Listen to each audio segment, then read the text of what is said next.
بسم اللہ الرحمن الرحیم۔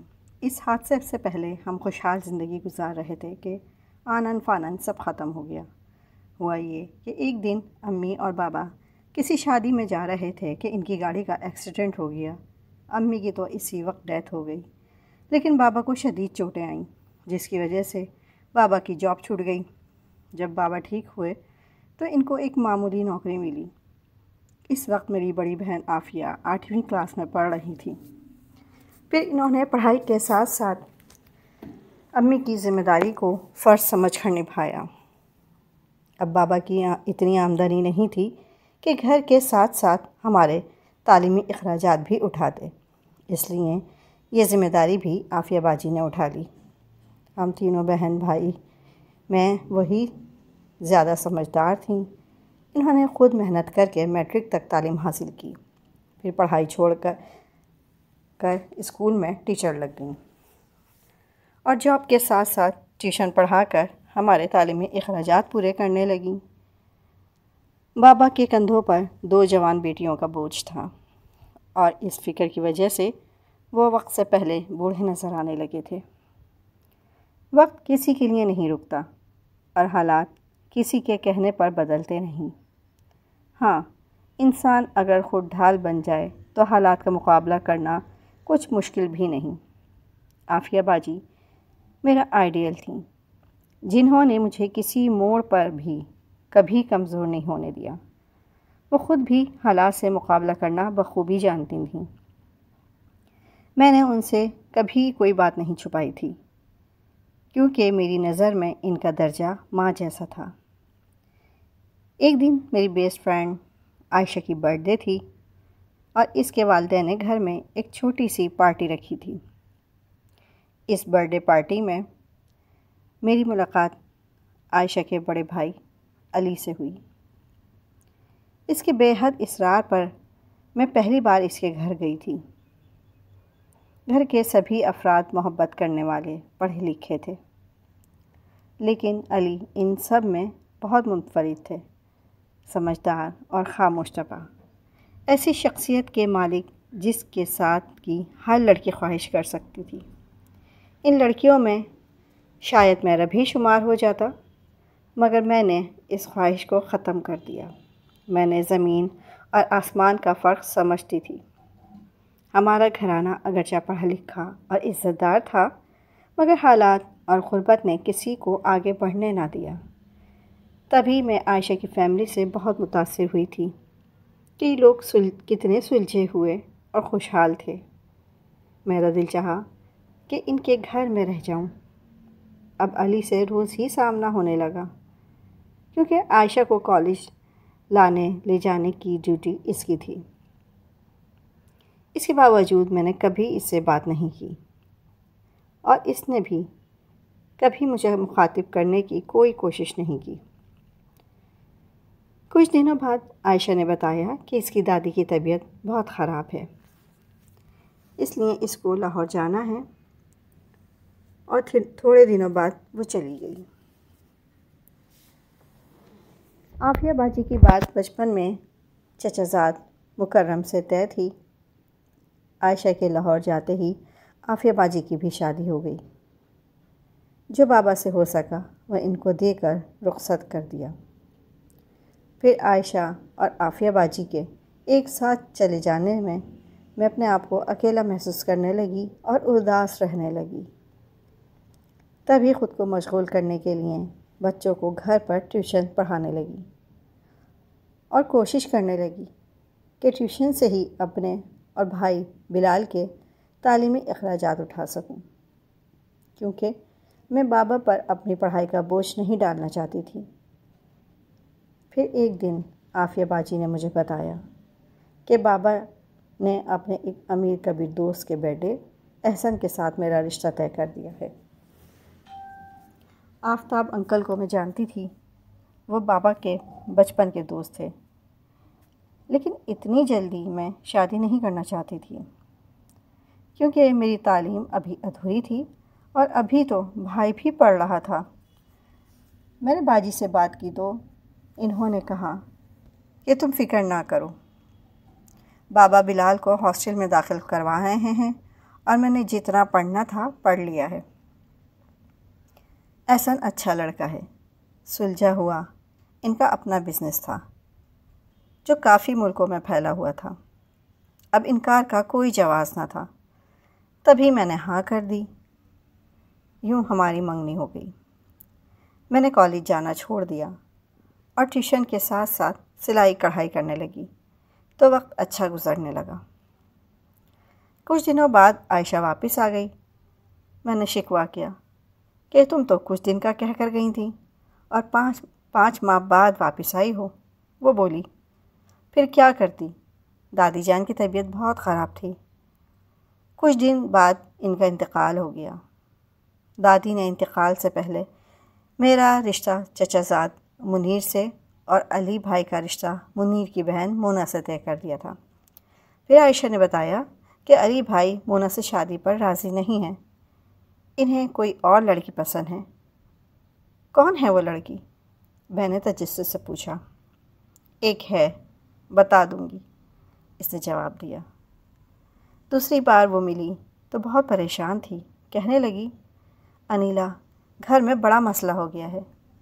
خاندان میں یہ طے ہو گیا تھا کہ میری شادی منیر سے ہوگی تو اس کی بہن میرے بھائی کے ساتھ رخصت ہو کر ہمارے گھر آ جائے گی، لیکن علی بھائی نے سب کو مشکل میں ڈال دیا ہے۔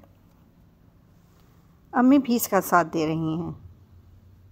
وہ کون لڑکی ہے جس کے ساتھ علی بھائی شادی کی ضد کر رہے ہیں؟ وہ لڑکی تم ہو انیلا۔ یہ سن کر میں بدھ بن گئی۔ عائشہ نے مجھے ہلایا اور بولی، تجھے کیا ہوا ہے؟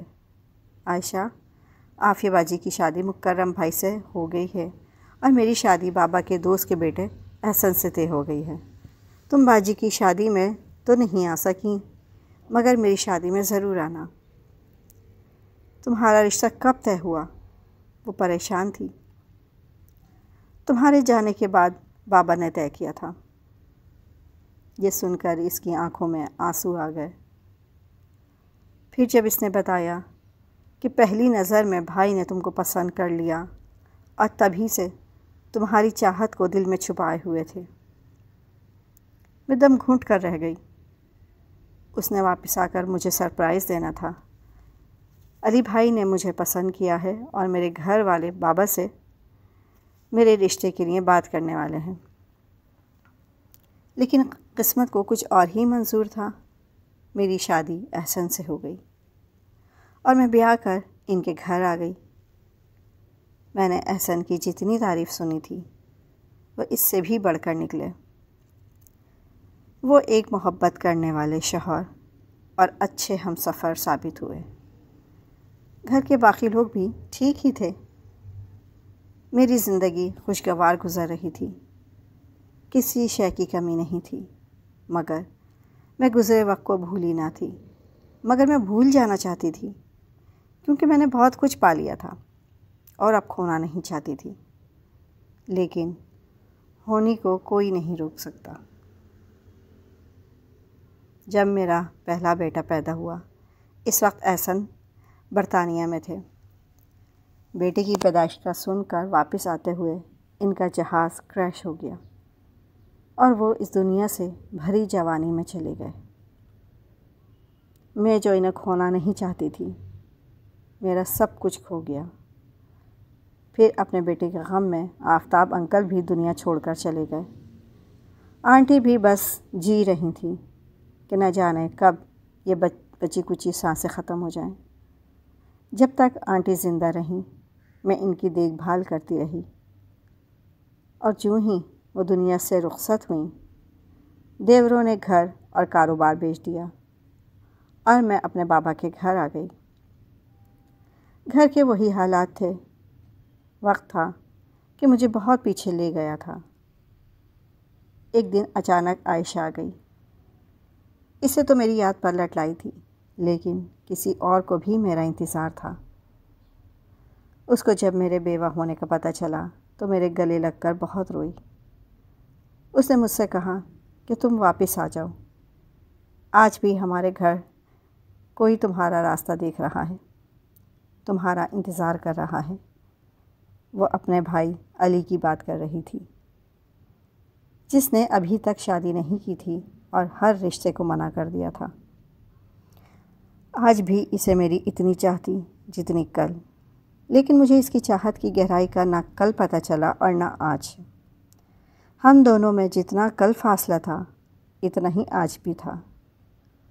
یہی بات میں نے عائشہ کو بھی سمجھائی، مگر وہ نہ مانی۔ اسے اپنے بھائی کی خوشی عزیز تھی اور وہ اس کے لیے کچھ بھی کرنے کو تیار تھی۔ کافی دن گزرنے کے بعد وہ دوبارہ آئی تو میں نے اس کے حسین چہرے پر پہلے والی خوشی نہیں دیکھی۔ یہ ایک اداس اور اترا ہوا چہرہ تھا۔ وہ مجھے کچھ نہیں بتانا چاہتی تھی، لیکن میرے بہت اصرار پر اسے بتانا پڑا کہ میرے اور علی کے رشتے پر اس کی امی نہیں مان رہیں۔ اس کے مرجھائے ہوئے چہرے پر چھائی افسردگی نمی بن کر آنکھوں میں اتر چکی تھی۔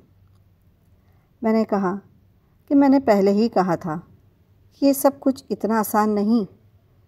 پہلے کی بات اور تھی دوست، مگر اب کی بات اور ہے۔ تمہیں اپنی ماں کے جذبات سمجھنے چاہیے۔ میرے اتنا سمجھانے کے باوجود وہ نہیں مانی۔ اسے اپنے بھائی کی پسند زیادہ عزیز تھی۔ کئی دن گزر گئے، وہ نہ آ سکی۔ مجھے اس کی فکر لاحق تھی کہ خدا خیر کرے۔ پتہ چلا کہ اس کی امی کا ہارٹ فیل ہو گیا ہے اور وہ اب اس دنیا میں نہیں ہے۔ اس خبر نے میرے پیروں تلے سے زمین نکال دی۔ کیا یہ سب میری وجہ سے ہوا؟ عائشہ نے کہا تھا کہ وہ ہر حال میں ماں کو اس بات پر راضی کر لے گی کہ وہ مجھ بیوہ کو بہو کے روپ میں قبول کر لیں، مگر ایسا نہ ہو سکا۔ اور ہو بھی کیسے سکتا تھا؟ کون ماں ہوگی جو اپنے جوان سال بیٹے کے لیے ایک بیوہ اور ایک بچے کی ماں کا رشتہ قبول کرے گی؟ علی کو اچھے رشتوں کی کمی نہ تھی، مگر عائشہ میری محبت میں یہ بات نہ سمجھ سکی۔ کل بھی میں نے علی اور اپنے درمیان فاصلہ محسوس کیا تھا اور آج بھی اسی فاصلے کی شدت کو محسوس کر رہی تھی۔ سچ ہے کہ آسمان اور زمین ایک نہیں ہو سکے۔ کسی کی خواہشوں کی مزار پر اپنی خوشی کا ٹھکانہ تعمیر نہیں کیا جا سکتا۔ اس حادثے کے بعد میں نے اپنا وہ گھر، وہ محلہ ہی چھوڑ دیا جہاں عائشہ جیسی دوست بے انتہا چاہنے والا علی رہتا تھا، جس کی خاموش چاہت نے اسے جلا کر کندن بنا دیا تھا۔ میں نے سب سے کنارہ کر لیا۔ اب میرا نیا سفر شروع ہوا تھا، جہاں مجھے حالات سے مقابلہ کر کے ایک نئی دنیا بنانی تھی، خوشیاں تلاش کرنا تھی۔ اب تو یہی دعا تھی کہ جن رستوں پر چلوں وہ مجھ پر آسان ہو جائیں اور میں اپنی منزل پر پہنچ جاؤں۔ میری منزل میرا بیٹا تھا، جس کو میں نے پڑھا لکھا کر بڑا آدمی بنانا تھا۔ اس کی پرورش توجہ اور سلیقے سے کرنا تھی تاکہ اس کی شخصیت کی تعمیر میں کوئی کسر نہ رہ جائے۔ پھر میں نے ایک پرائیویٹ اسکول میں ملازمت کر لی اور اخراجات پورے کرنے کے لیے ساتھ ساتھ ٹیوشن بھی پڑھانے لگی۔ اس کے سوا چارہ نہ تھا۔ آمدنی کا یہی ذریعہ میری دسترس میں تھا اور محنت کے اسی سفر سے میرے پاؤں آشنا تھے، جو کبھی تھکتے تھے تو کبھی پھر سے چل پڑنے کی خاطر ایک نئے عزم کے ساتھ تازہ دم ہو جاتے تھے۔ میں سوچتی تھی اللہ نے جو نصیب میں لکھ دیا وہی ملتا ہے۔ کہتے ہیں کہ جیسے موت اپنے وقت پر انسان کو تلاش کر لیتی ہے، ویسے ہی رزق بھی اللہ کے حکم سے انسان کو تلاش کر لیتا ہے۔ جو تقدیر میں تھا مل رہا تھا۔ زندگی نہ آسودہ تھی، پھر بھی کسی کی محتاجی نہ تھی، مگر ایک خلش تھی جس نے مجھے ادھورا بنا رکھا تھا، جو کبھی کبھی مجھے تڑپا دیتی تھی۔ ایسے ہی سال پر سال گزرتے رہے۔ بابا کا انتقال ہو گیا تو میں ان کے آسرے سے بھی محروم ہو گئی۔ اب میرا بیٹا 13 سال کا ہو چکا تھا جب ایک روز کسی عزیز کی زبانی عائشہ اور علی کو بابا کے انتقال کا پتہ چلا۔ وہ پتہ پوچھتے تعزیت کو چلے آئے تھے۔ گھر کی گھنٹی بجنے پر میں نے دروازہ کھولا تو ان چہروں کی مدت بعد اپنے گھر کے دروازے پر دیکھ کر حیران رہ گئی، اور 1 منٹ کے لیے تو ان کو اندر بلانا ہی بھول گئی۔ بہرحال پھر عائشہ میرے گلے لگ گئی۔ بچھڑے ہوں نے گلے شکوے بھی کیے اور افسوس بھی۔ یوں ٹوٹا ہوا سلسلہ ایک بار پھر سے جڑ گیا۔ پھر وہ اکثر میرے پاس آنے لگی۔ پھر ایک دن ایک بار پھر اس نے وہی بات میرے کان میں کہی، وہی سحر پھونکا کہ بھائی ابھی تک تمہارے انتظار میں ہیں، اب تو ہاں کر دو۔ میں خاموشی سے سن اور سوچ رہی تھی کہ اتنے سچے جذبوں کو ٹھکرانا کفران نعمت ہوتا ہے، تو کیا ہاں کر دوں؟ تبھی ایک شگفتہ آواز میرے کان سے ٹکرائی۔ یہ آواز میرے بیٹے کی تھی، جو پوچھ رہا تھا کہ ماں کیا سوچ رہی ہو اور کس بات کی ہاں کرنی ہے، مجھے بھی تو بتاؤ۔ میں نے لمحہ بھر کو اپنے بیٹے کے شگفتہ چہرے کی طرف دیکھا، جس سے جوانی کی بہار نے نوخیزی کا روپ دیا، اور پھر اسے سوال کا جواب دینے سے جھجک گئی۔ بس اتنا ہی کہا کہ کچھ نہیں بیٹے، کوئی ہاں نہیں کر رہی، کیونکہ میں تو تمہارے لیے جی رہی ہوں اور تمہارے لیے ہی جینا ہے عمر بھر۔ اور عائشہ کے سوال کو یہ کہہ کر رد کر دیا کہ میری دوست، مجھے دیکھو اور میرے بیٹے کو دیکھو، جو اب جوان ہو رہا ہے، اب زندگی کا ساتھی ڈھونڈنے کے اس کے دن ہیں۔ میں اسے کیا جواب دوں گی جب وہ پوچھے گا کہ اتنے عرصے بعد میرا دوسرا باپ لے آئی ہو، پہلے یہ قدم کیوں نہ اٹھا لیا جب میں چھوٹا تھا اور آپ سے کوئی سوال نہیں کر سکتا تھا؟ میں نے جو ارادہ کیا تھا دل میں ایک بار پھر اسے مٹا ڈالا۔ عائشہ نے پوچھا، کیا سوچ رہی ہو؟ تو میں نے کہا کہ اب میں دوسری شادی نہیں کر سکتی۔ میرا جوان بیٹا ہے، تم اسے تقدیر کا لکھا ہی سمجھ لو کہ میں اور علی ایک نہیں ہو سکتے، یہ ہماری قسمت میں نہیں۔ میرا جواب سن کر اس کی آنکھوں میں آنسو بھر آئے۔ وہ میری مجبوری سمجھ گئی۔ اس نے دوبارہ کوئی بات نہیں کی اور بھاری قدموں سے لوٹ گئی، اور میری ڈبڈبائی آنکھیں اسے جاتے ہوئے دیکھتی رہ گئیں۔ اگر آپ کو میری کہانی پسند آئی ہو تو میرے چینل کو لائک اور سبسکرائب ضرور کر دیجیے گا۔ شکریہ۔